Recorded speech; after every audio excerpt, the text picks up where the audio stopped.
بسم اللہ الرحمن الرحیم۔ السلام علیکم پیارے دوستو، ہمارے چینل اسلامک انفارمیشن میں آپ سب کو خوش آمدید۔ پیارے دوستو، ویسے تو جب سے دنیا بنی ہے اللہ تعالیٰ نے یہ دنیا بنا کے ہی ایک سب سے بڑا معجزہ پیش کیا ہے، اور اس دنیا کے اندر بننے کے بعد بھی اب تک اللہ تعالیٰ نے کافی معجزے دکھائے ہیں۔ تو اللہ تعالیٰ کے معجزوں میں سے ایک معجزہ یہ بھی مقام ابراہیمی کا ہے جو آپ کی خدمت میں لے کر آئے ہیں۔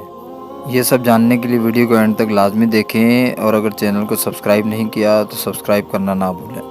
جب حضرت ابراہیم علیہ السلام کو اللہ تعالیٰ کا حکم ہوا کہ خانہ کعبہ کی تعمیر کریں، تو ابراہیم علیہ السلام نے اللہ تعالیٰ کے حکم سے خانہ کعبہ کی تعمیر شروع کر دی۔ تعمیر کرتے کرتے جب خانہ کعبہ کی دیواریں حضرت ابراہیم علیہ السلام کے سر سے اونچی ہو گئیں تو آپ کے لیے مزید پتھر لگانا مشکل ہو گیا۔ تو اس وقت حضرت ابراہیم علیہ السلام کے ایک معجزے کا نزول ہوا جو کہ ایک پتھر کی شکل میں تھا، جس کو مقام ابراہیمی کہا جاتا ہے۔ یہ ایک مقدس پتھر ہے جو کہ کعبہ معظمہ سے چند گز کی دوری پر رکھا ہوا ہے۔ یہ وہ پتھر ہے کہ جب ابراہیم علیہ السلام خانہ کعبہ کی تعمیر فرما رہے تھے اور جب دیواریں سر سے اونچی ہو گئیں تو اس پتھر پر کھڑے ہو کر آپ علیہ السلام نے کعبہ معظمہ کی دیواروں کو مکمل فرمایا۔ یہ آپ علیہ السلام کا ایک معجزہ تھا۔ یہ پتھر موم کی طرح نرم ہو گیا اور آپ علیہ السلام کے دونوں مقدس قدموں کا اس پتھر پر گہرا نشان پڑ گیا۔ اس پتھر کا یہ بھی معجزہ ہے کہ جب حضرت ابراہیم علیہ السلام اس پتھر پر کھڑے ہو جاتے تو یہ پتھر خود بخود ہوا میں اڑنے لگتا اور خانہ کعبہ کی دیواروں کی طرف ہو جاتا۔ اس طرح ابراہیم علیہ السلام آسانی کے ساتھ پتھر لگاتے جاتے اور خانہ کعبہ کی تعمیر فرماتے جاتے۔ آپ علیہ السلام کے قدموں کے مبارک نشانوں کی بدولت اس پتھر کی فضیلت اور عظمت میں اس طرح چار چاند لگ گئے کہ اللہ تعالیٰ نے اپنی کتاب قرآن مجید میں 2 جگہ اس کی عظمت کا خطبہ ارشاد فرمایا، جس کا ترجمہ یعنی کعبہ مکرمہ میں خدا کی بہت سی روشن اور کھلی ہوئی نشانیاں ہیں، اور ان نشانیوں میں سے ایک بڑی نشانی مقام ابراہیم ہے، اور دوسری جگہ اس پتھر کی عظمت کا اعلان کرتے ہوئے یہ فرمایا کہ اور ابراہیم کے کھڑے ہونے کی جگہ کو نماز کا مقام بناؤ۔ 4000 برس کے طویل زمانے سے اس بابرکت پتھر پر حضرت ابراہیم علیہ السلام کے مبارک قدموں کے نشان موجود ہیں۔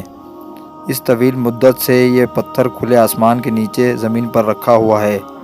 اس پر 4000 برساتیں گزر گئیں، ہزاروں آندھیوں کے جھونکے اس سے ٹکرائے، بارہا حرم کعبہ میں پہاڑی نالوں سے برسات میں سیلاب آیا، اور یہ مقدس پتھر سیلاب کے تیز دھاروں میں ڈوبا رہا۔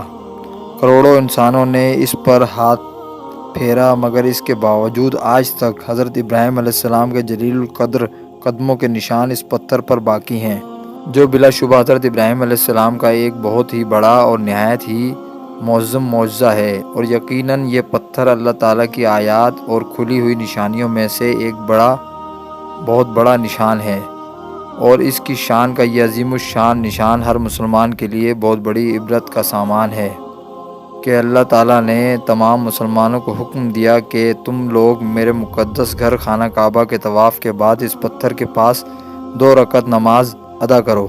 تم لوگ نماز تو میرے لیے پڑھو اور سجدہ میرا ادا کرو، لیکن مجھے یہ محبوب ہے کہ سجدوں کے وقت تمہاری پیشانیاں اس مقدس پتھر کے پاس زمین پر لگیں کہ جس پتھر پر میرے خلیل حضرت ابراہیم علیہ السلام کے قدموں کا نشان بنا ہوا ہے۔ مقام ابراہیم کی عظمت شان سے یہ سبق ملتا ہے کہ جس جگہ اللہ تعالیٰ کے مقدس بندوں کا کوئی نشان موجود ہو، وہ جگہ اللہ تعالیٰ کے نزدیک بہت زیادہ عزت و عظمت والی ہے، اور اس جگہ اللہ تعالیٰ کی عبادت اللہ کے نزدیک بہت ہی بہتر اور محبوب تر ہے۔ سبحان اللہ۔